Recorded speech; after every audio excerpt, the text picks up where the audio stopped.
म्हसवडमध्ये गतिरोधकांच्या मागणीसाठी नगरसेवक विजय धट आक्रमक. म्हसवड शहराला जोडणाऱ्या महामार्गावर गतिरोधक नसल्यानं वारंवार अपघात होत असून अनेकांना जीव गमवावा लागल्याचा मुद्दा ऐरणीवर आलाय. याच पार्श्वभूमीवर नगरसेवक विजय धट यांनी पालिका हद्दीतील प्रमुख रस्त्यांवर तात्काळ गतिरोधक उभारण्याची मागणी केली आहे. गतिरोधकच नसल्यामुळे अनेक गंभीर अपघात घडले असून अनेक नागरिक कायमचे जायबंदी झालेत असा आरोप त्यांनी केला.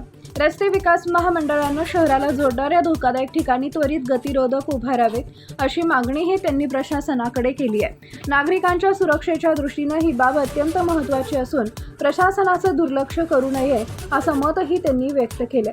मागणीची दखल न घेतल्यास आंदोलन छेडण्याचा इशारा नगरसेवक विजय धट यांनी दिलाय. टाइम्स ऑफ महाराष्ट्रसाठी म्हसवड प्रतिनिधी महेश कांबळे यांचा रिपोर्ट. म्हसवड पालिका हद्दीत गतिरोधक उभारण्यासाठी आपण निवेदन तयार केलेले आहे आणि यावर नगरपालिकाचे नगरसेवक म्हणून पालिका हद्दीत गतिरोधक उभारण्यासाठी आपण काय उपाययोजना करणार? आमच्या म्हसवड नगर परिषदेच्या नगराध्यक्षा सौ पूजा विरकर यांनी MSRDA या अगोदरच एक निवेदन दिलेलं आहे आणि गतिरोधक उभारणे. आता कसा विषय आहे, MSRDA रोड आहे तो, त्याला नगर परिषदेला तो अधिकार नाही की त्याच्यावरती स्पीड ब्रेकर वगैरे टाकायचं. तरी कायद्याच्या चौकटीत बसवून जर समजा MSRDA कडून उशीर होत असेल किंवा त्या बसवणारच नसतील तर कायद्याच्या चौकटीत बसवून माझ्या माहितीप्रमाणे नगर परिषदेच्या कायद्याच्या पुस्तकात एक असा कायदा आहे की जनतेच्या हितासाठी एखादा घेतलेला निर्णय, मग तो कायद्यात जरी लिखित नसला तरी जनतेच्या हितासाठी नगरपालिका बॉडी तसा निर्णय घेऊन अशा पद्धतीची कामं करू शकते. तर तसा आम्ही बॉडीचा एक निर्णय घेऊन म्हसवड शहरासाठी जिथे जिथे आवश्यकता आहे तिथे तिथे स्पीड ब्रेकर करण्याची आम्ही प्लॅनिंग करतोय. तसंच पुन्हा एकदा आम्ही काही नगरसेवक, काही गावातली प्रतिष्ठित व्यक्ती, काही पत्रकारांना घेऊन लागलीच उद्याच MSRDAच्या पुण्याच्या मेन ऑफिसला जाऊन त्यांना एकदा परत भेटून गावामध्ये आतापर्यंत किती ऍक्सिडेंट झाले, यात मृत्युमुखी किती पडले, जायबंदी किती झाले, या सर्वांची त्यांना समक्ष जाऊन माहिती देऊन त्यांना परत एकदा विनंती करू की हे स्पीड ब्रेकरचं काम लवकरात लवकर आपण करून घ्यावं, अन्यथा आम्हाला आंदोलन करण्याशिवाय दुसरा काही पर्याय दिसत नाही. आपण आता सांगितलं की गतिरोधकासाठी आपण संबंधित कार्यालयाला भेट देणार नाही, परंतु म्हसवड पालिका हद्दीत आपण कोणकोणते असे ठिकाणं आहेत की त्या ठिकाणी गतिरोधक उभारले तर फार गरजेचं आहे असं तुम्हाला वाटतं?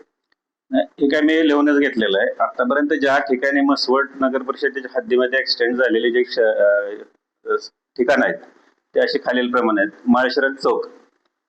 माळशिरस चौकामध्ये आपण 2 ठिकाणी करतोय. जिथून आपला रथमार्ग चालू होतो त्याही ठिकाणी 2 ठिकाणी आपण करतोय. सरकारी दवाखाना तिथे आपण 2 ठिकाणी करतोय. माळी गल्ली बायपास त्या ठिकाणी पण 2 ठिकाणी करतोय. चांदणी चौक म्हणजेच आपलं सिद्धनाथ हायस्कूल परिसर त्या ठिकाणी दोन ठिकाणची मागणी आपण करतोय. SD स्टँड म्हणजे शिंगणापूर चौक SD स्टँड अशा मिळून एक 4 ठिकाणी आपण मागणी करतोय. रेस्ट हाऊस पाशी 2 ठिकाणी, मान नदी पुलाजवळ 1 ठिकाणी, मायनी चौक इथे 3 ठिकाणी, मेरी माता शाळा इथे 2 ठिकाणी आणि शिक्षक कॉलनी इथेही 3 ठिकाणी, असं 26 ठिकाणी मेन रोडला पण मागणी केलेली आहे.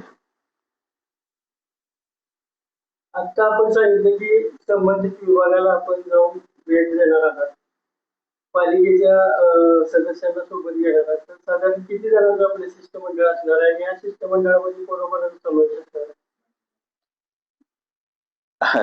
आता कोण येणार आहेत कोण नाहीत, आता माझ्या बरोबर येणारे 3-4 तर आहेत. आता जयंत आलेत, महेश गायकवाड आहेत, आमचे नगराध्यक्ष येतील, बाकी आणखी काय 2-4 जण येतील. आज संध्याकाळी आम्ही ठरवते. बाकी शहरातील काही प्रतिष्ठित व्यक्ती, काही पत्रकार, ज्यांना कोणाला यायचं आम्ही आवाहन करू, बाबा चला जेवढी येतील, समजा 1 गाडी लागो, 2 गाड्या लागो, 3 गाड्या लागो, आम्ही त्याचं नियोजन करून सगळ्यांना घेऊन जायची व्यवस्था करू.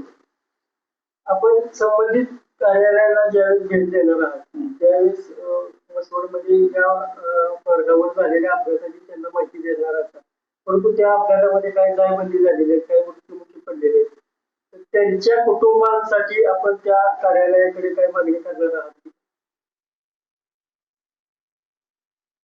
आता आपण या ठिकाणी जे काय मयत झालेले आहेत, काही जायबंदी झालेले आहेत, आपण त्यावरतीही तिथं चर्चा करू की मैतांना तिथं त्यांना भरपाई मिळाली पाहिजे. त्यांच्यासाठी काहीतरी म्हणजे एवढं मोठं नुकसान झालेलं आहे, न भरून येणारं नुकसान झालेलं आहे. काही जण तर मयत झालेत, काही जण कायमस्वरूपी अपंग झालेले आहेत. त्यांच्यासाठी शासनाच्या मार्फत, केंद्र शासनाच्या मार्फत किंवा त्या मेगा हायवेच्या माध्यमातून त्या कुटुंबांना मदत मिळावी अशी या पद्धतीची मागणी आपण करू.